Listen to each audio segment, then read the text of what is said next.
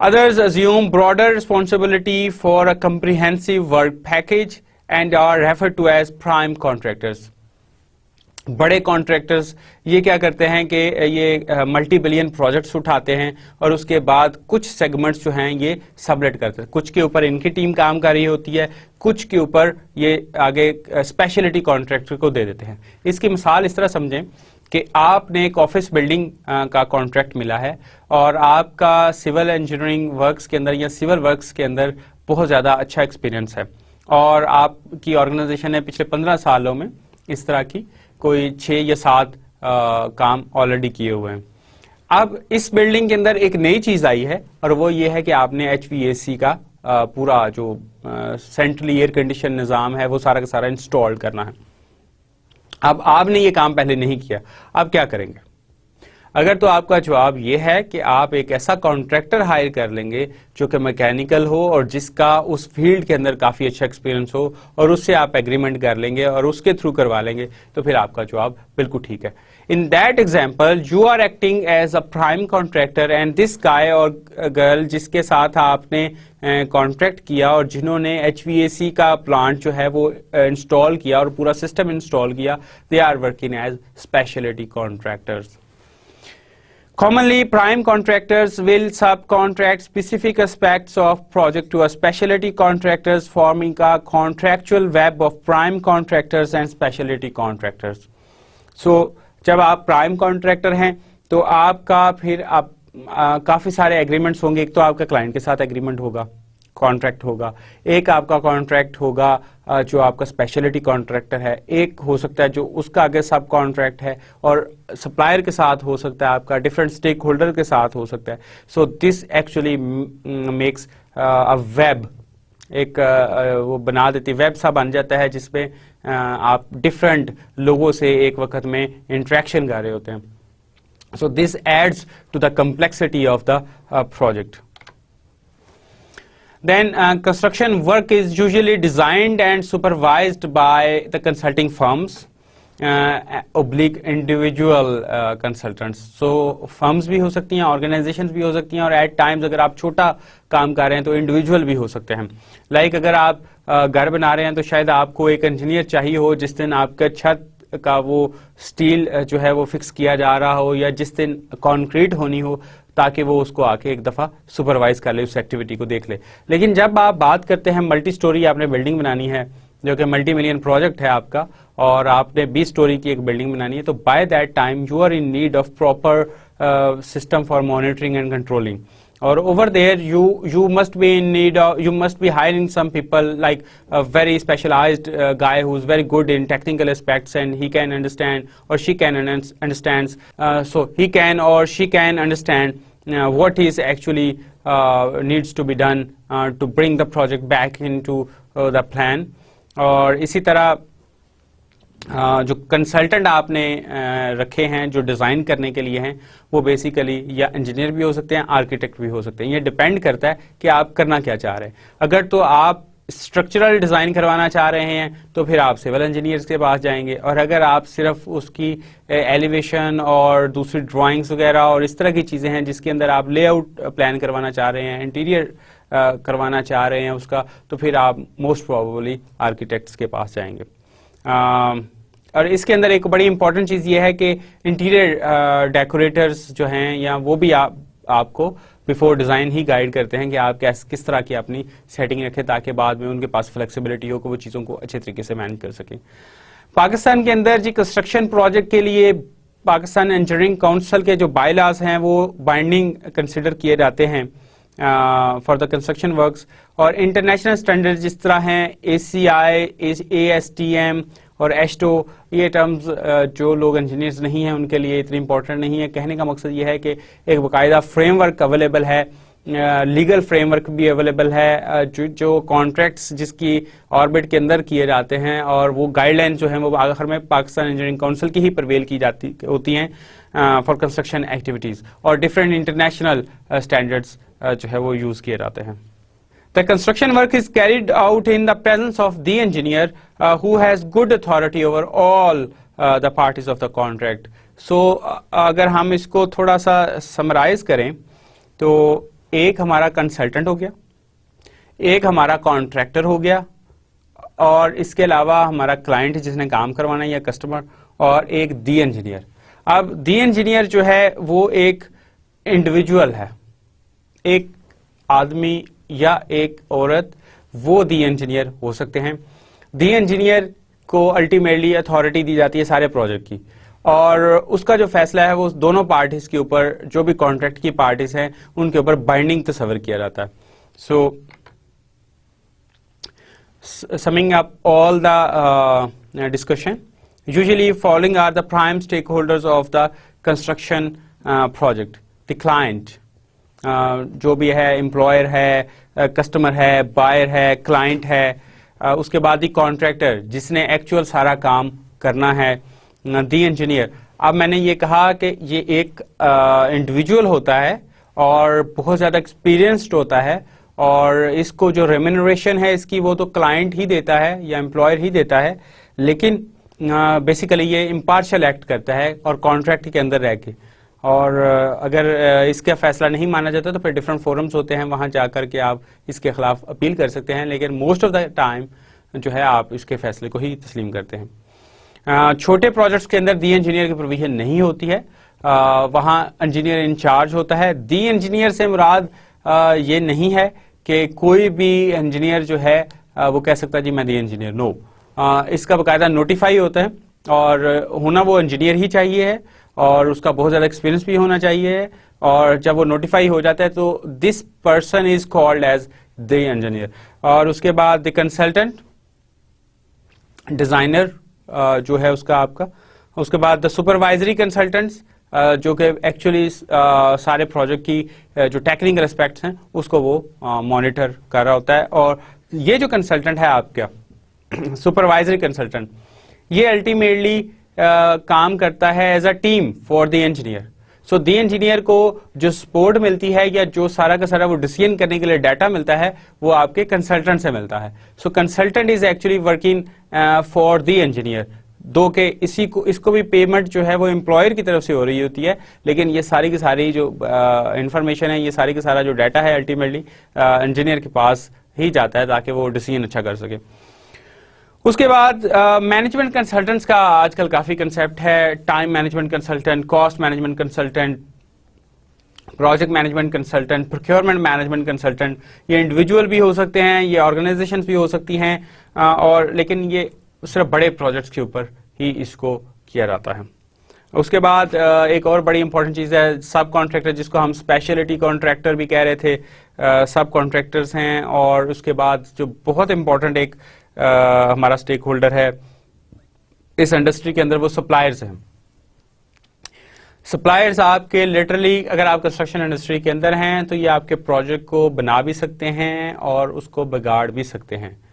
So suppliers are a very important part of your industry.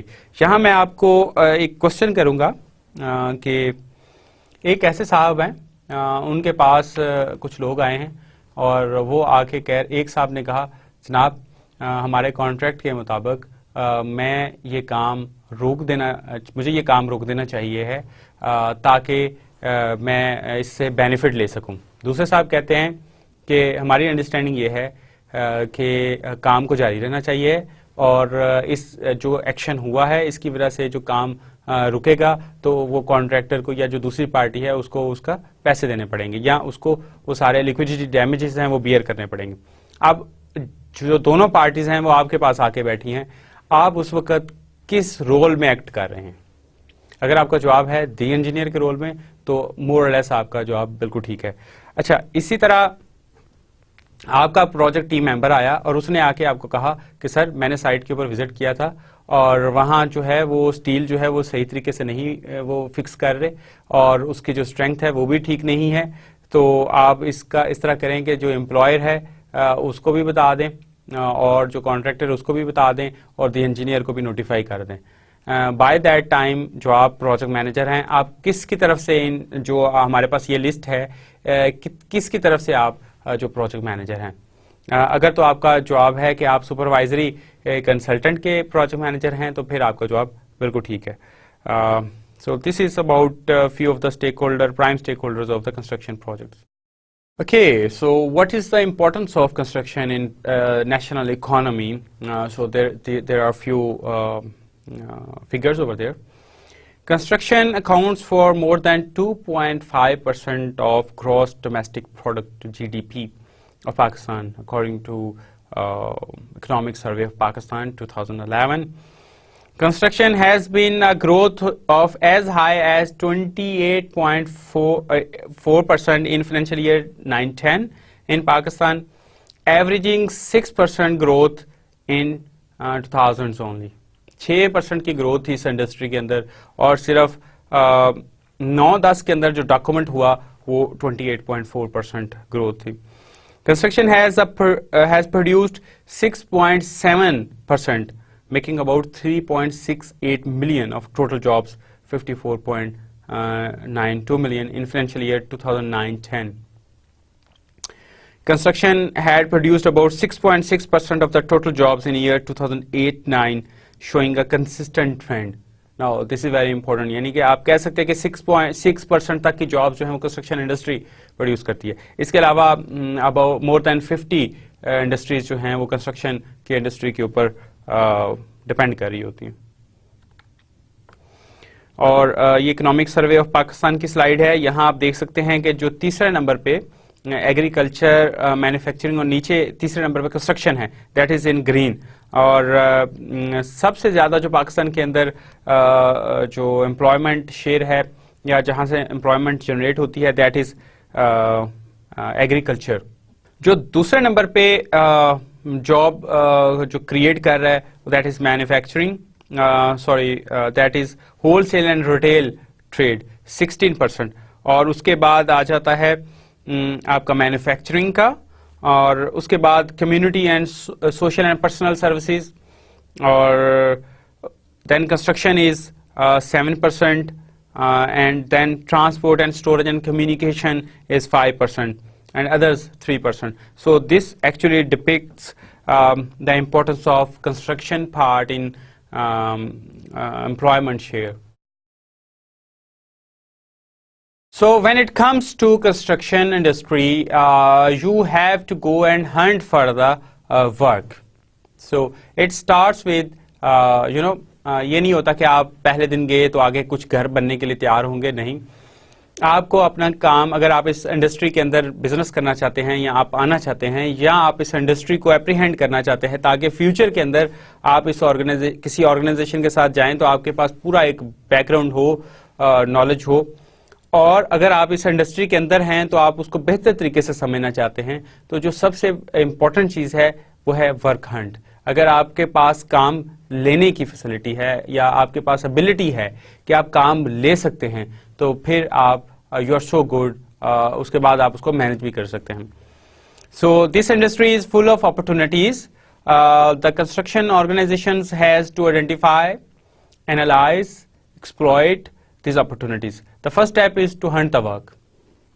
Following are few sources to be checked for construction work opportunities. Media, both printed and electronic media is very important.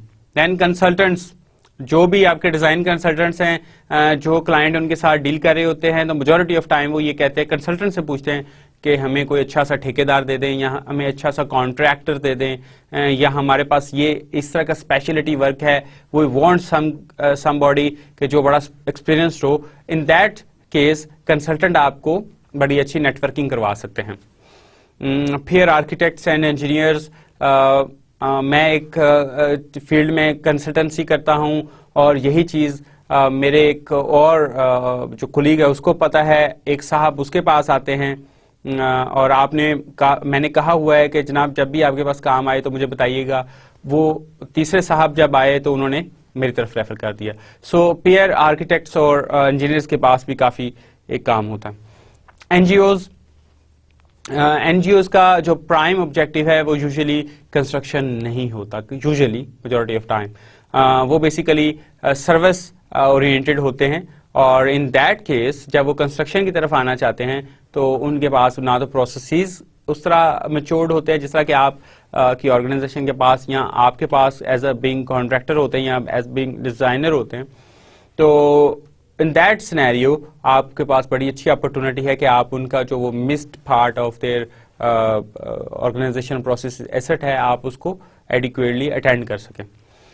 اس کے بعد government agencies and their information desks, ان کی websites ہوتی ہیں authorities کی، different authorities ہے like وابڈا ہے، لائک NHA ہے، ان کی ویب سائٹس کے اوپر بھی ہوتا ہے. اور کئی دفعہ کچھ آرگنائزیشنز نے انفارمیشن ڈیسکس ہیں اور وہ فیوچر کے پروجیکٹس کی آپ کو وہاں سے ڈیٹیل مل سکتی ہے. تو ان کے پاس کافی سارا کام جو ہے وہ کنسٹرکشن کا مل سکتا. اس کے بعد ایک بڑا important and very rich resource which is available is Pakistan procurement regulatory authority. So PPRA کی جو ویب سائٹ ہے وہاں بھی کافی سارے گورنمنٹ سیکٹر کے یا پبلک سیکٹر کے جو پروجیکٹس ہیں وہ اس کے کافی سارے ٹینڈرز یا وہاں کافی ساری جو ہے انفارمیشن یا بڈز یا جو آپ کے ہیں IFPs ہیں وہ سارے وہاں آپ کو مل سکتے ہیں. ورلڈ وائڈ ویب، اس کے اوپر بھی کافی سارا لوگوں نے کام کیا ہے. کافی ساری ویب سائٹس ہیں جو جتنے بھی اخباروں میں یا کسی کی ضرورت ہو کہ میں نے کوئی گھر تعمیر کرنا ہے، مجھے کانٹریکٹر چاہیے ہے، تو کافی ساری ویب سائٹس جو ہے وہ بیسیکلی فیسیلیٹیٹ کرتی ہیں کہ آپ ادھر سے سرچ آؤٹ کر سکتے ہیں کہ کون سا کانٹریکٹر اویلیبل ہے میری. ورڈز آف ماؤتھ، ویل مجھے پتا چلا کہ جی سیکٹر ہے ایک CDA کا اسلام آباد کا اور وہاں کچھ عرصے کے بعد ڈیولپمنٹ سٹارٹ ہونے والی ہے، تو میں ابھی سے اس کی ورکنگ سٹارٹ کر لوں. اور اس کے بعد بڑی امپورٹنٹ چیز ہے کہ جو پرائم کانٹریکٹرز ہیں یا دوسرے کانٹریکٹرز ہیں آپ ان کے ساتھ نیٹ ورکنگ کرتے ہیں تو پھر آپ کو پتہ چلتا رہتا ہے کہ فلاں کانٹریکٹر نے فلاں جگہ پہ کام کیا، فلاں کلائنٹ نیا آیا، اور اس طرح آپ کے پاس ساری یہ انفارمیشن آ جاتی ہے. But before you actually enter into this market you are in need of registrations. آپ کو رجسٹرڈ ہونا ہے مختلف آرگنائزیشن کے ساتھ. So the first step is to prepare organization profile and to get it registered with authorities concerned. Some of these registrations needed to be renewed every year. Following may be the few authorities with which the organization are needed to get registered for construction works. So Pakistan Engineering Council is one of them. Federal Board of Revenue is very important. Line departments, like you have to be pre-qualified with NHA, CDA, RDA, LDA and stuff like that. And then Chamber of Commerce, Securities and Exchange Commission of Pakistan. تو اگر آپ کی private limited company ہے تو پھر آپ کو ہو سکتا ہے کہ ان کی بھی ضرورت پڑے. ادروائز اگر آپ چھوٹے لیول کے کانٹریکٹر ہیں تو صرف PEC میں ہی رجسٹرڈ ہونا کافی ہو سکتا ہے. جب آپ رجسٹرڈ ہو گئے، جب اب آپ کام لینا چاہ رہے ہیں اور آپ کے پاس کچھ کلائنٹس کی لسٹ بھی بن گئی ہے جن کو آپ وقتاً فوقتاً چیک کرتے ہیں، لیکن آپ کو یہ بھی پتا ہونا چاہیے کہ کیا ورک فلو ہوتا ہے، کیا کنسٹرکشن انڈسٹری کس طرح چلتی ہے، کام کیسے ملتے ہیں. سب سے پہلے جی پری کوالیفیکیشن ہوتی ہے کانٹریکٹرز کی. اس کے لیے اخبار میں ایک جو گورنمنٹ سیکٹر ہے یا ایون کئی NGOs جو ہیں وہ ایک اخبار میں اشتہار دیتی ہیں کہ اگر آپ یہ کام کر رہے ہیں تو ہم آپ کو پری کوالیفائی کر لیں گے. تو اس صورتحال میں آپ نے کیا کرنا ہوتا ہے کہ صرف اور صرف اپنی پروفائل اختیار کرنی ہوتی ہے، جو آپ نے پچھلے سالوں میں کام کیا ہے اس کی ڈیٹیل دینی ہوتی ہے، آپ نے اپنی فائنینشیل ہیلتھ کو شو کرنا ہوتا ہے، اور ان شارٹ آپ نے یہ شو کرنا ہوتا ہے کہ جو آپ کا فیوچر میں کام آ رہا ہے ہم اس کے لیے ایڈیکویٹلی پریپیئرڈ ہیں، اور جب بھی آپ کہیں گے ہم وہ ریسورسز اپنے موبلائز کر سکتے ہیں تو وہ پھر آپ کو پری کوالیفائی کر لیتے ہیں. پری کوالیفائی کرنے کا مقصد ہرگز نہیں ہوتا کہ جی آپ کو کام مل جائے گا. اس کا مطلب یہ ہوتا ہے کہ out of so many contractors آپ ایک لسٹ میں آ گئے ہیں، پروبیبل ان کی لسٹ جو ہے اس کے اندر آ گئے ہیں کہ اب آپ کو کنسیڈر کیا جا سکتا ہے فیوچر میں کام کے لیے. اور جب بھی پھر کام آئے گا تو اس میں پھر یہ ہوتا ہے کہ وہ سب کو وہ ٹینڈرز نہیں دیتے ہیں، سب کو وہ پرپوزلز نہیں دیتے، نہ سب کی پرپوزل کو وہ ایکسیپٹ کرتے ہیں. پھر وہ آپ کو ہی کال کرتے ہیں، ٹھیک ہے، اور پھر آپ سے کہتے ہیں کہ جی آپ اپنی جو فائنینشیل بڈ ہے وہ بھریں. پری کوالیفیکیشن کے اندر یوزلی ایک کیا جاتا ہے کہ جو ٹیکنیکل ایویلویشن ہے، آپ کی جو کیپیسٹی ہے کام کرنے کی وہ آلریڈی ایویلویٹڈ ہوتی ہے آرگنائزیشنز کے پاس. تو اس صورتحال کے اندر ون اسٹیج ون انویلپ جو پروکیورمنٹ کا میتھڈ ہے یا بڈنگ میتھڈ ہے وہ یوز کیا جاتا ہے. یہ کیا چیز ہے, اس کے ہم پروکیورمنٹ والے سیکشن میں اسی چیز کو دوبارہ سے ڈسکس کریں گے. اچھا جی, اب آپ پری کوالیفائی ہو گئے, 10 یا 15 ٹھیکیدار تھے جن کے اندر سے آپ جو 7 لوگ پری کوالیفائی ہو گئے. اب جو 7 لوگ پری کوالیفائی ہوئے ہیں وہ اور آپ کے 10 کام آئے ہیں, تو وہ سارے پھر اس کو کمپیٹ کریں گے جو بھی پری کوالیفائڈ کانٹریکٹرز ہیں. تو اس کے بعد جب آپ پری کوالیفیکیشن ہو جاتی ہے اس کے بعد انویٹیشن فار بڈ. جب پری کوالیفیکیشن آپ کی کمپلیٹ ہو گئی تو اس کے بعد انویٹیشن آف بڈس جو ہے آئی ایف پیز ایشو کیے جاتے ہیں, اور پھر جو بھی پروبیبل پری کوالیفائڈ کانٹریکٹرز ہیں جو انٹرسٹڈ ہوں وہ اس کے لیے اپنی بڈ بناتے ہیں. لیکن بیفور اپنی بڈ بننے سے جو ہے آپ نے بڈنگ ڈاکومنٹس کو ریویو کرنا ہوتا ہے. جب آپ بڈ ڈاکومنٹس کو ریویو کر لیتے ہیں کہ اس کے اندر کیا ٹرمز ہیں, کیا کنڈیشنز ہیں, کن ٹرمز کے اوپر مجھے یہ کام کرنا ہے, کیا فائنینشیل ٹرمز ہیں, کیا کانٹریکچوئل ریلیشن شپس ہیں, کتنا ٹائم ہے, کیا کوانٹیٹیز ہیں, کیا مجھے اسپیشل ریسورسز انگیج کرنے پڑیں گے, کیا مجھے اسپیشل کانٹریکٹ کی پروویژن جو ہیں وہ فالو کرنی پڑیں گے, اور اس کی الٹیمیٹلی کاسٹ کیا آئے گی, اور میں یہ کام جب کرنا چاہ رہا ہوں کیا وہ میرے اسٹریٹجک جو الائنمنٹ ہے میری آرگنائزیشن کی کیا اس کے ساتھ یہ کام کرتا ہے یا نہیں کرتا. تو یہ ساری چیزیں بیسیکلی آپ بڈنگ ڈاکومنٹس کو ریویو کر کے پھر اپنی بڈ بھرتے ہیں, اور اس کے بعد جب آپ بڈ بھر لیا آپ نے یا بڈ تیار کر لیا آپ نے تو پھر آپ اس کو سبمٹ کر دیتے ہیں. جو کلائنٹ ہے وہ آپ کی بڈ کو ایویلویٹ کرتا ہے, اور میجر ایویلویشن کرائٹیریا یوزلی جو کیا جاتا ہے وہ کاسٹ ہوتی ہے کہ کیا کاسٹ ہے, کیا ہمارا ایسٹیمیٹ تھا. ہم نے جس طرح آگے ہم ایک ایگزامپل لے رہے تھے کہ ہمیں ایک کام ملا ہے کنسٹرکشن آف بلڈنگ کا جو کہ ملٹی اسٹوری بلڈنگ ہے, اور ہم نے اس طرح کے کافی پروجیکٹس کیے ہیں, لیکن اس کا ایچ وی اے سی پارٹ جو ہے وہ ہم نے پہلے نہیں کیا تھا. اب ایچ وی اے سی کے لیے ہم ایک پارٹی کو ہائر کر رہے ہیں جو کہ میکینیکل انجینئرز ہیں اور جو کہ اسپیشلٹی کانٹریکٹر ہیں. اب وہ کانٹریکٹر جو ہے جب وہ آئے گا تو وہ ایک صاحب نہیں ہوں گے, وہ ہو سکتا ہے کہ کافی سارے لوگ ہوں, 6 7 8 9 صاحب ہوں. اب وہ جو 9 کانٹریکٹر آئے ہیں, 9 کانٹریکٹر کے اندر سے صرف ایک آپ نے چوز کرنا ہے, تو وہ کیسے چوز کریں گے؟ جس کی سب سے کم کاسٹ ہوگی. آپ کا ایسٹیمیٹ تھا کہ یہ سارا کام آپ تقریباً 60 ملین میں کر لیں گے. اب جو آپ کے پاس ایک صاحب ہیں انہوں نے کہا میں یہ کام 70 ملین میں کر دوں گا, ایک صاحب نے کہا میں 100 ملین میں کر دوں گا, ایک صاحب ان میں ہیں جو 61 ملین کہہ رہے ہیں. اب ضروری نہیں ہے کہ وہ 61 آپ کا 60 کا تھا ایسٹیمیٹ, لیکن وہ 61 کہہ رہے ہیں, that is the lost one.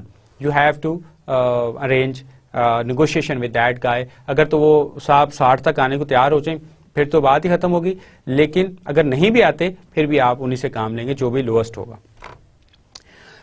جب ان سے نیگوشیشن ہو جاتی ہے کاسٹ کے اوپر, آپ نے فیصلہ کر لیا کہ جی اب ہم نے 61 ملین میں کروانا ہے, پھر آپ ان کو کانٹریکٹ اوارڈ کر دیتے ہیں.